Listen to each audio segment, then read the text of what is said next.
like this has all been a big time evolution of this. And so we've started with power read. We've learned power read. We've been involved in power read. And so whether it's zone, whether it's power, some kind of give the ball in the fast motion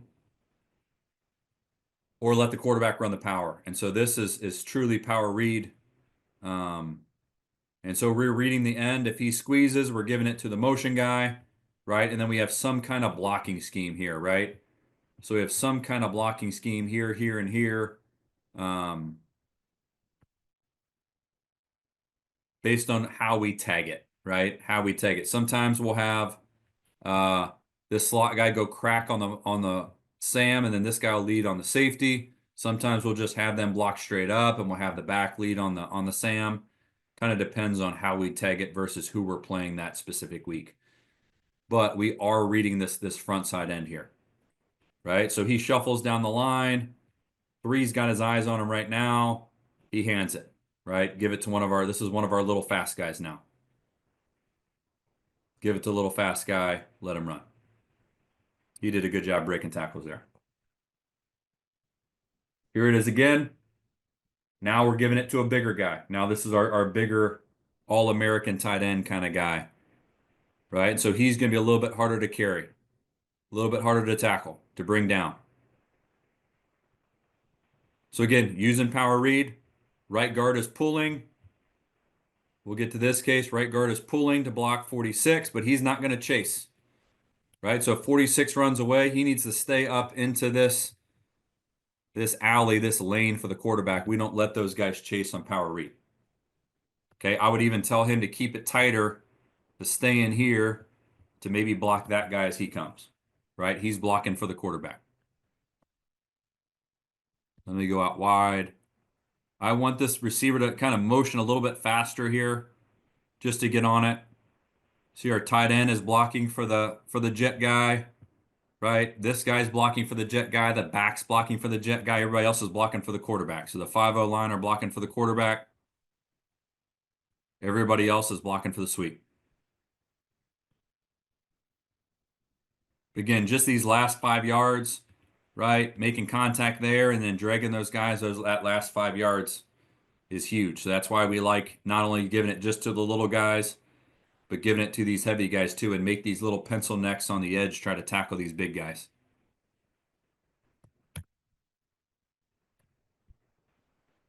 Showed you that view. Here it is again.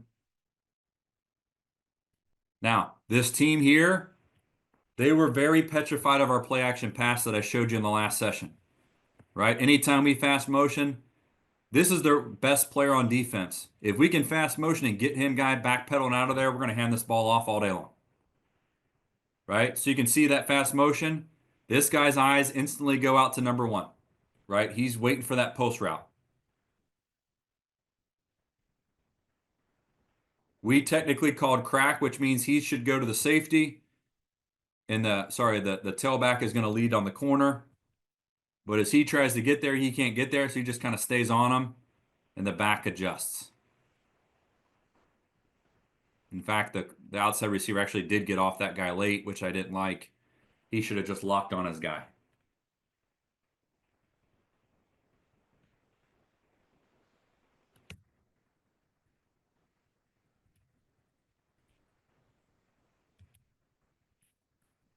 Reading this guy here, he steps down to shuffle, hand it.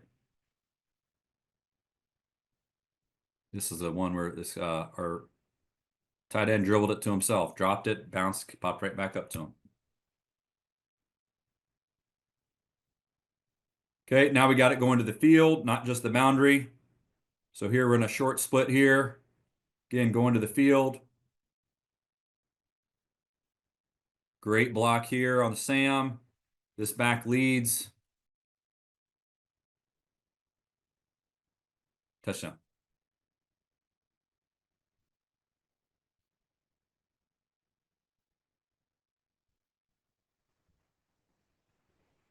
All right, one more, and then we'll go to the next one. Here's this end, right? Comes flying upfield to tackle the sweep. Quarterback keeps it. This offensive lineman, this left guard does a great job of not chasing out, doesn't chase the mic out, and just stays in there and is that added layer of protection for that quarterback. Now, he didn't block anybody, but until the very end, but he's there in case somebody's there. Okay, so that's kind of where we started. We'll keep going here. All right, next one is outside zone. I don't know if you guys can see that box. I can't get that box to go away.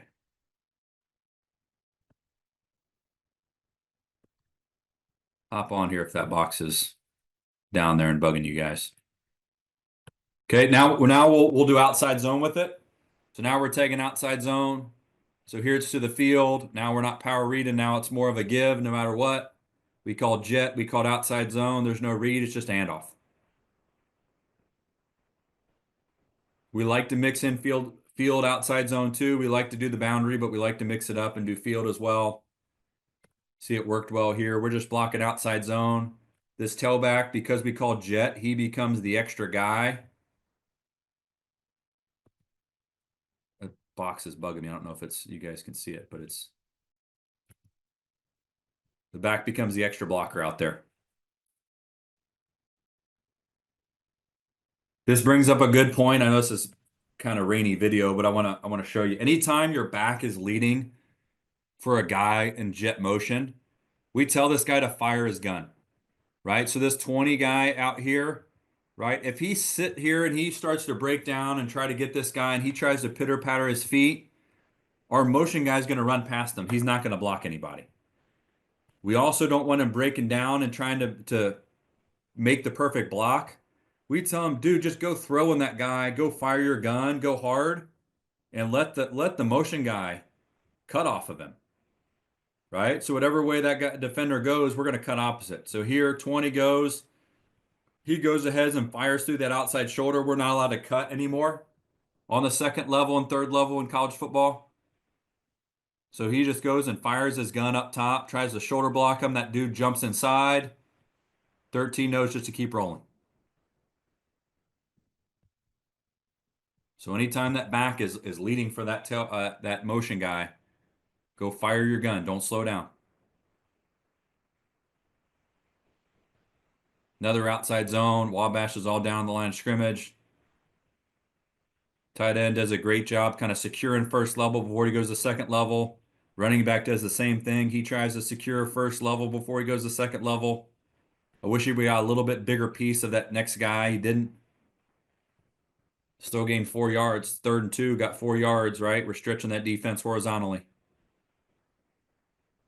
Making those guys go run, tackle that 220-pound All-American tight end.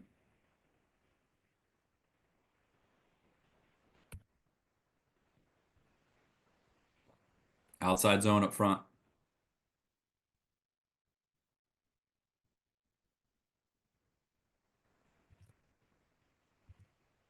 All right, we'll use it with inside zone too. Okay, here's motion. I want this slot motioning back a little bit further, even though we did call ghost. Okay, so we call ghost. That means he's not involved in the ball carrier. Okay, we're going to ignore him as a quarterback and running back. Okay, we're just using him as eye candy, trying to get this end to see this, try to get up here, take away so we can run inside zone. Right? We hope it distracted him just a little bit to get inside so we can rip that ball up the middle. Okay, so now they got to defend the outside zone. Now they got to defend the inside zone with it.